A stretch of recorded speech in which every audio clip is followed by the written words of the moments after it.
Daddy, Alexander വരുന്നു. നീ അകത്തു.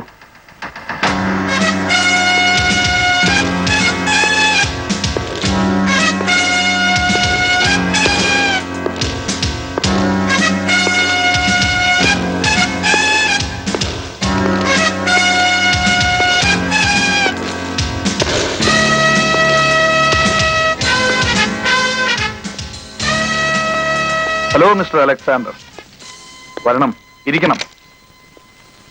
നീ എന്നെ ഒറ്റിക്കൊടുത്തു അല്ലേ? Sorry mister Alexander. നിയമപാലനത്തിന് ഗവൺമെന്റിനെ സഹായിക്കേണ്ടത് it's a duty of a good citizen. നീയും ചെയ്യുന്ന അതേ തൊഴിലാണ്. ഒറ്റിക്കൊടുത്താൽ കിട്ടുന്ന നക്കാപ്പിച്ച കാശിനായിരുന്നെങ്കിൽ ഞാനത് പിച്ചയായിട്ട് തരുമായിരുന്നല്ലോ. പക്ഷേ അതൊന്നുമല്ല തന്റെ ഉദ്ദേശം. നിന്റെ ബുദ്ധി എനിക്ക് മനസ്സിലാവും. നിന്റെ ചൂണ്ടലിൽ നീ എന്നെ ഇരയായിട്ട് കുരുത്തു.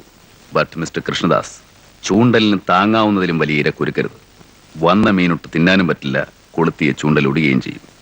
കളിക്കുന്നെങ്കിൽ ആണുങ്ങളെ പോലെ കളിക്കുക. ഇറങ്ങി വാ, നമുക്കൊരു കൈ നോക്കാം. അല്ലാതെ തേർഡ് റേറ്റ് പ്രോസ്റ്റിറ്റ്യൂട്ട്സിന്റെ മാതിരി അന്തിമയങ്ങുമ്പോ കടത്തിനെ കിടന്നിട്ട് വേണ്ട. സ്ട്രീറ്റും സ്ട്രീറ്റ് പ്രോസ്റ്റിറ്റ്യൂട്ട്സിനെയും എന്നേക്കാൾ പരിചയം നിനക്ക് തന്നെയാണ്. അതെ, തെരുവിൽ കിടന്നാണ് ഞാൻ മടന്നത്. ആ തെരുവ് തെണ്ടിത്തരം കൊണ്ടാണ് ഇവിടം വരെ എത്തിയത്. പക്ഷേ വീണ്ടും എന്നെ കൊണ്ട് ആ തെണ്ടിത്തരം എടുപ്പിക്കരുത്. വരട്ടാതെടാ, വരട്ടാതെ. നിന്നെ കണ്ടാൽ പഞ്ചപുച്ഛമടക്കി നിൽക്കുന്ന, നീ പറയുന്നതിനുള്ള ഏറാൻ മൂളുന്ന തെരുവ് തണ്ടികളല്ല ഇവിടെ ഇരിക്കുന്നത്. ചുമ്മാ വരട്ടാൻ പറഞ്ഞതല്ല കൃഷ്ണദാസ്, ഐ എം സീരിയസ്. ഞാനൊന്ന് വിരൽ ഞൊടിച്ചാൽ മതി, നിന്റെ ഏരീസിന്റെ എക്സ്പോർട്ടും കാണില്ല, ഇമ്പോർട്ടും കാണില്ല. ഈ ബിൽഡിങ്ങിന്റെ ഒരു ഇഷ്ടിക പോലും ബാക്കി കാണില്ല. എനിക്കറിയാം, നീ മിടുക്കനാ, എന്തിനും പോന്നവനും.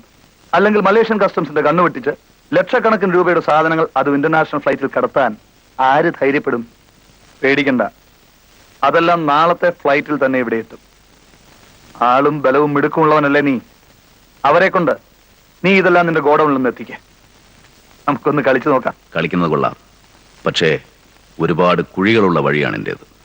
കണ്ണ് കെട്ടി കളിക്കുമ്പോൾ കൂടുതൽ സൂക്ഷിക്കണം. നമുക്ക് കാണാം. മിസ്റ്റർ അലക്സാണ്ടർ, ആദ്യമായിട്ട് എന്റെ ഓഫീസിൽ വന്നിട്ട്. No, this is the second time I am coming here. മൂന്നാമതൊരിക്കൽ കൂടി എന്നെ ഇവിടെ വരുത്തരുത്. ഓക്കെ?